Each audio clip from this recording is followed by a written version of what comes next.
Hey, what's going on, everyone? Joe Menza here. We're going to do a nice little watercolor painting. I got a 9 by 12 sheet of Arches 100% cotton, regular cold press paper, and I'm doing it in portrait mode this time, something you rarely see me do. I've got some ultramarine blue here, and I'm working from a photo, and I've already played with this one a little bit. And I'm going to see if I can duplicate. I sketched it out. I did do a little slight drawing. I don't know if you can see it in the camera, but I kind of drew a little bit of shape in there. And something else I never do is draw. Now I'm taking this ultramarine blue. I'm just dabbing away a little bit here and there just to kind of lighten some areas.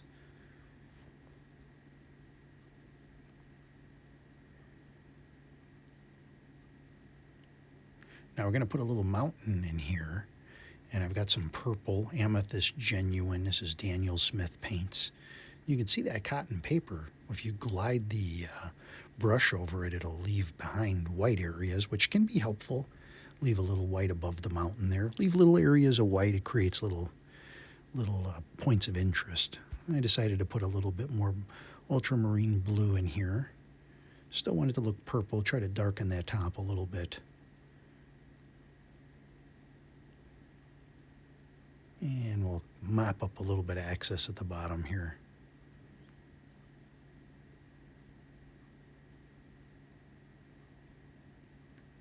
Okay, so I'm going to come in with the bright Hansa yellow light. And I'm going to, you can use lemon yellow here, you can use a cad yellow type yellow, whatever gives you a nice bright, warm yellow. And it's going to be sort of for underneath. And we've got to leave a little bit of white here where this river's coming across. It already closed up a little bit back there, but that's okay. Just try your best. If you close it up a little bit, then take a little cloth and kind of dab it out a little bit.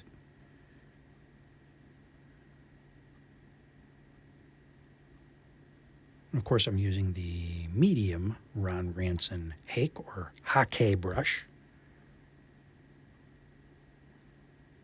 And if you've never seen my videos before, I am one of the admins over at the Ron Ranson group over on Facebook. If you're interested in this fast and loose style of painting, we would like to have you come over and join the group and learn and participate and all that good stuff. Now I've grabbed some undersea green here, and I'm using my fan brush just to create a little bit of foliage in the background.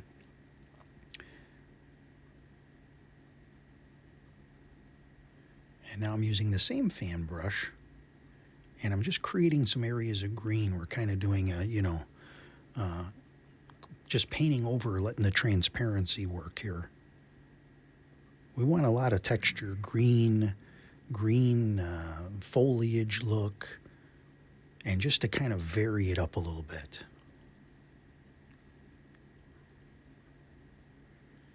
And I like using the fan brush because it has the separated bristles and it creates a little textural effect.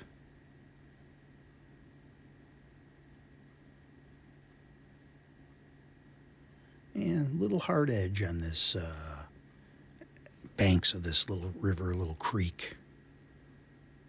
Notice I've still left it white. We'll come back to that. Again, this is random. I'm just randomly touching and moving along here just to create some grassy looking textures. You can spend as long as you want on this, making it look closer, more distant.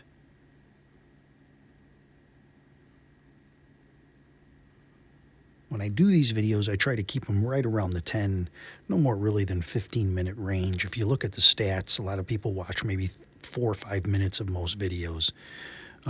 So there's definitely, some skipping around, fast forwarding, which is fine. But there's really no point to making 30-minute long videos unless you're doing oil and it's, real hardcore. So my idea here is to just get out basic paintings.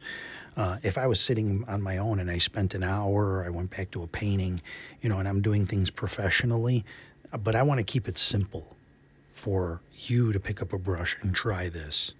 And maybe pick up just some little tips. Now, I put some cerulean blue in there. But if these look too difficult, there are some artists that are great on YouTube, and they achieve super realistic effects. But you on your first try, probably not going to have those results and then get frustrated and say, well, I can't do it, and then not paint anymore. So if I can keep it, simplistic enough to where it looks interesting enough for you to try, then I've done my job. Now I'm using a spray bottle here with a color in there called Rose. And that helps me to add a little pink and a little bit of warmth to the sky. I've got a couple spray bottles, and I can add this after the fact. If I sit back and I look at something and I say, this could use a little bit more warmth, because it's pretty hard to go back in and warm up a painting.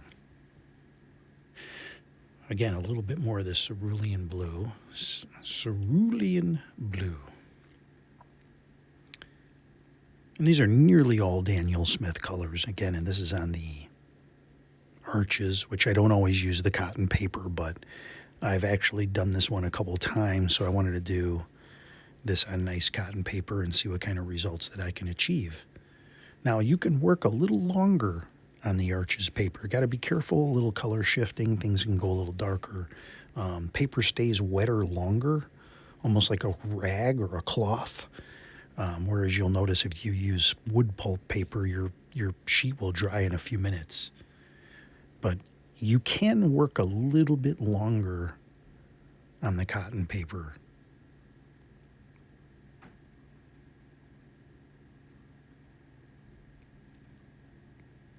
And you can see these little blotchy areas that are creating these areas of foliage. And again, I'm just randomly doing this. Now I made this little edge here along the bank a little darker. You have to be careful. You don't want it like solid black, but dark enough to where it looks like a little bit of a bank.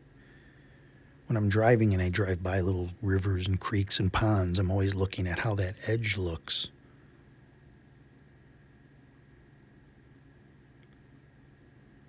And here I'm just adding a little. If it doesn't work, I can dab it out. Just kind of wanted some interest back there a little bit.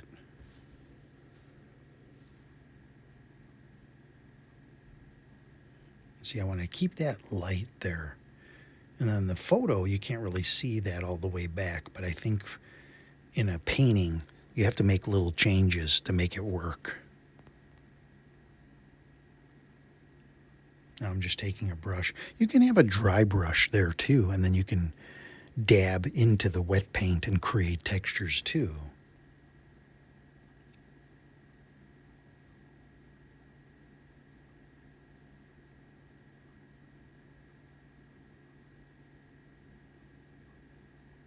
Like I said, ordinarily I don't draw anything on the paper. I just did a light outline because sometimes if you're doing these creeks and they're going back and they have a couple of turns and you don't have it in there, you could get thrown off. So it's not bad to just have a little pencil handy and just to kind of draw something in real quick.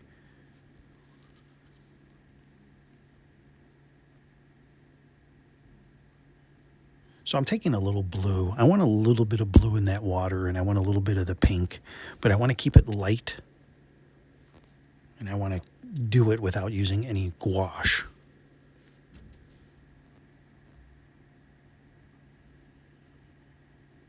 But if you do water and you don't put any blue in there, or really anything that looks like water, some people may mistake it as a path. It depends. It really depends on the darkness of the piece, but I've had a couple times where someone would say, oh, I like the path, and it's like, well, it was supposed to be a little creek.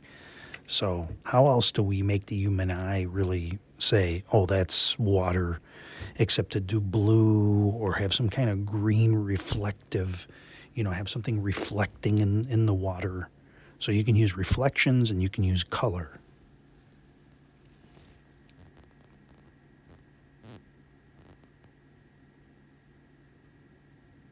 Darkening this mountain a little bit more. As it dried, it looks like it could use it. This is a Primatech color, a Primatech from Daniel Smith. I don't know how I feel about it just as an everyday use. I had bought it because I liked the purple, but it has like a glittery effect to it because of it's amethyst genuine, so there's like whatever is in the mineral that they use for that. It's kind of a neat effect, but if you don't want that in there, then just go with a standard, what is that one called? Dioxazine. I never pronounce these correctly, but it's a purple. Or just take your red and blue, alizarin and ultramarine, or light red and make and use light red and ultramarine, make your own, or like a pyrrole red. So I made this little dark here. Just don't want it to look funny. You're looking at it and you say, that looks kind of weird. So I'll just kind of make that look a little more blended by adding a little more grass there. See, that does the job. It takes a little edge off of that bank. And I'll dab a little yellow in there. See, while it's still wet and you dab these colors in, they do a nice job of blending in. And you'll notice it takes about a half hour if you let your paper sit there. Now, I used to use a hairdryer a lot, but now I kind of sit on my couch and I have it on my coffee table. I don't have like a nearby hairdryer, so a lot of times I'll either let it sit and I'll just wait a few minutes for it to dry, or I'll just keep painting. I really rather not fuss with a hairdryer, because if you're going out plein air, you're not going to have a hairdryer with you. So just go make a cup of coffee or something and come back. You're just putting some little darks in there. I want to give the illusion. Maybe there's some grass, little tufts of grass there. Well, there's the finished painting. I hope you enjoyed this one. Thanks for watching. We'll see you next time.